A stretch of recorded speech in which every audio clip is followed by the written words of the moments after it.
Hi, my name is Meg Edwards and I'm a GTD coach. And today I want to talk about the importance of hard edges. What do I mean by that?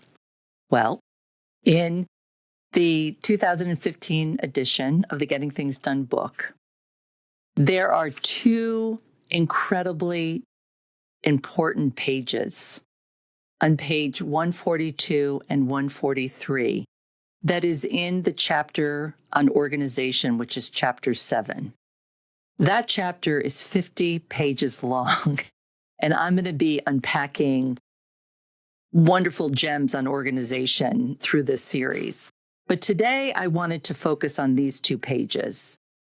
And David, right off the bat, again, shows you this wonderful clarifying and organizing workflow map. But right here on page 162, he gives you the basic categories that you might want to think about when you're installing GTD, or even if you have been doing GTD for quite some time, do you have these basic categories in place? A lot of times I see people not having those in place. And the beauty of it is he also then bolds what he's talking about on this page. So he talks about a project list. Right? Here's your project list, project support, your calendar, your next actions list, your waiting for list, your reference, and your someday maybe list. And the whole thing about the importance of the hard edges is I'll read you what he writes here. It's critical that all of these categories be kept pristinely distinct from one another. They each represent a discrete type of agreement we make with ourselves to be reminded of at a specific time and in a specific way. And if they lose their edges and begin to blend, much of the value of organizing will be lost. Case in point, I had a client call last week and she gave me permission to share her story. And life came at her hard, personally and professionally, and she lost the edges of her system. But what I thought was interesting is that she also didn't quite know how to get it back, but she knew that she lost the edges. So we had a coaching call with her and her executive assistant. And right off the bat, you know me, I said, show me your today list. And of course, rarely do I see things that are for today. They were things that were a week, 2 weeks, 3 weeks old. And so again, she lost the edge of today. So we went back and we clarified and organized that today list so that she only had the top 3 things. And actually, the things that were on that list all needed to be distributed someplace else and rebuilt out her top 3 things that she had to do today. Then we toggled over to her next actions list, really big, way too many options, overwhelming. So it wasn't useful anymore. We cleaned that up. Some things were irrelevant, some things were finished, and some things needed to be put on hold. She could put it on a someday maybe list, but we had created a next action on hold list, which means she's going to do it, but just not now. Then we toggled over to agendas, and she had blended some to-dos with agendas versus just keeping it things that she needed to talk to people about. We cleaned that up. And we got her waiting for list back of those things that she is waiting people to get back to her about something.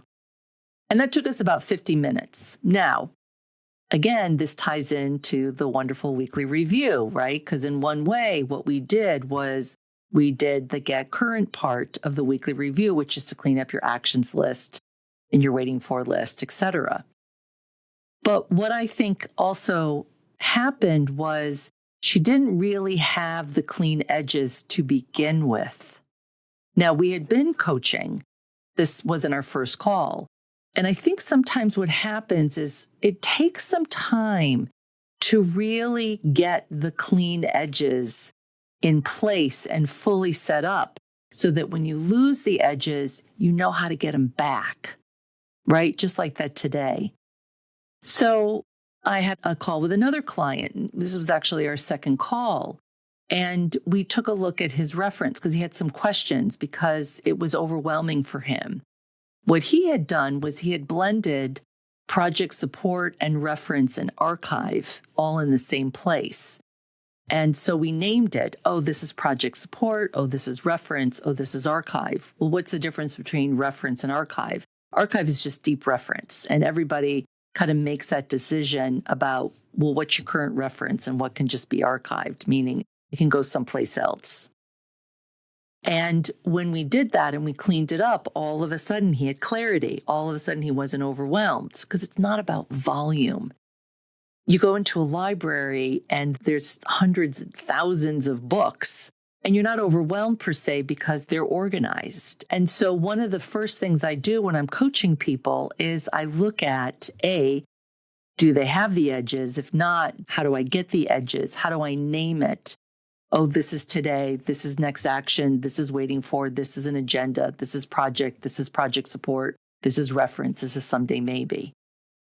I'm going to be doing future videos on Chapter 7 and pulling out gems of organizational lists that you might also benefit from having. But right off the bat, David gives you those suggested places to start. So I just invite you to go back to your list management tool and see if you have your edges pristinely in place. Because if you do, boy, it just makes it so much easier to clarify and organize, and it makes it so much easier to engage in your work with those clean edges. So once again, I would love to hear from you. Any thoughts, any reflections, any questions that you have.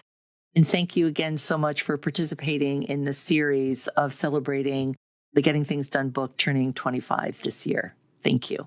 For more GTD resources, please visit gettingthingsdone.com and David Allen's YouTube channel. For more information on GTD coaching, please email us at info@gtdfocus.com or visit our website at gtdfocus.com.